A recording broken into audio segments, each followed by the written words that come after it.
Have you ever gone without electricity for more than a few minutes? Well, I of course have, and I would like to tell you a short story about back in 2004 when uh, three hurricanes came through my area back to back and knocked power out for a significant amount of time for a lot of people. Back in that day, we had a generator, and that was essentially enough to keep the TV, the lights, and the refrigerator running. But it was not a complete end-all solution due to the lack of fuel in my area from everyone else that had generators. Tonight I'm going to tell you about a way to lower the impact of your utility bills on your wallet in addition to keeping your refrigerator running during a storm. I first started my research into alternative energy about 6 years ago, and in the past few years I've been looking into reducing energy consumption on a residential level.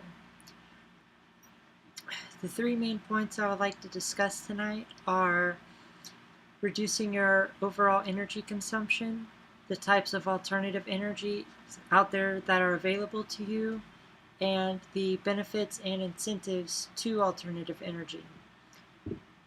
The first, of course, being lowering your energy consumption, and the first place to start would probably be your lighting. There are lots of incandescents, which is probably what your house already has, but in addition to that, you can go with what's called a CFL. It's a compact fluorescent bulb. Screws into the same light socket. Uses about 25% of the energy that a standard incandescent does, and it lasts about 7 years. A better option would be an LED light, which uses about 20% of the energy and lasts up to 25 years. The second option you have for reducing your overall energy consumption are your appliances.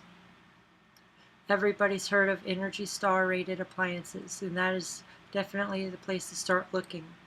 But all appliances are not created equal. You need to take a closer look at the Energy Star label. They all have different ratings. Get the one that has the best rating, and it will yield you the most energy savings. The last thing I'd like to touch on that subject is home insulation. And the easiest place to start here is with very inexpensive weather stripping that you can get from your local hardware store. And you essentially just go around your house and seal up all the cracks. You want to try to prevent cold or hot air from escaping your home. The next biggest step you can make is replacing your windows with double paned windows. A lot of heat and cooling loss goes through your windows, so having two panes of glass there adds an extra air bubble that separates the inside of your home from the outside and does a lot for insulating your home. Past that, you can always add extra insulation in both your walls and your attic if you're remodeling or something like that. The second point I'd like to touch on is the types of alternative energies that are available to you and which ones are most applicable for your area. The first, of course, is solar. Solar is very common and does have a lot of benefits. It is best used in areas that are more desert oriented, places that don't see a lot of storms, that don't have a lot of shifts in weather. These areas are going to provide the most benefit from solar, but solar can be applied anywhere. Where solar really starts to drop off in usefulness is up north towards Canada in the Washington or New England area, because those places see extended storms.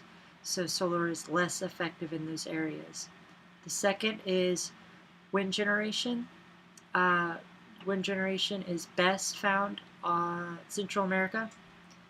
On either side of the Rocky Mountains is where the highest and most sustained winds are. But if you're in a coastal area, wind turbines can still be applied very readily.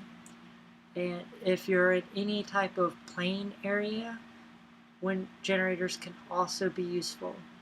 The third type of alternative energy I would like to discuss is hydroelectric. Hydroelectric, you usually need to have a spring or river on your property, and it needs to be at a higher elevation than where you put your turbine or your generator.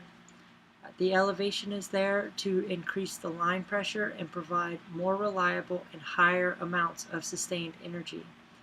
One thing to take note on a hydroelectric system is while you might have rights to the river or spring on your property, you may or may not have water rights to actually use that water to generate electricity. So that is something that you need to look into before you go to hydroelectric power.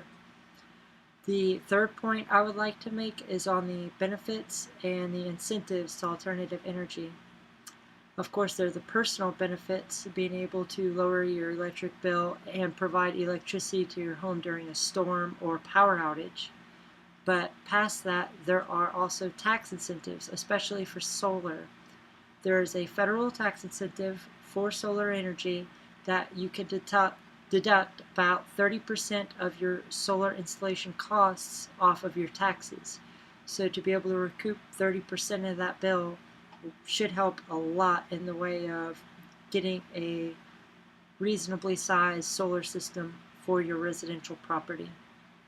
So in conclusion, the three main points that you need to focus on if you're considering alternative energy is lowering your energy consumption, which alternative energy is most applicable for your area, and make sure that you take a look at the financial benefits as well as the tax incentives for that type of alternative energy. This data can be found in numerous locations, the first of which is www.nrel.gov. That'll give you all of your maps that'll tell you which alternative energy is most applicable for your area. If you want to look at different types of energy savings and different generalizations of the types of alternative energy, you can go to energy.gov. And if you want to look at the possible tax incentives for the specific type of alternative you're looking at, one place, especially for solar, is solarcity.com, and they have all the information that you need as far as the solar tax incentives. Remember, energy independence is within your reach. You can lower or eliminate your electric bill and take a stand against power outages with renewable energy. Thank you.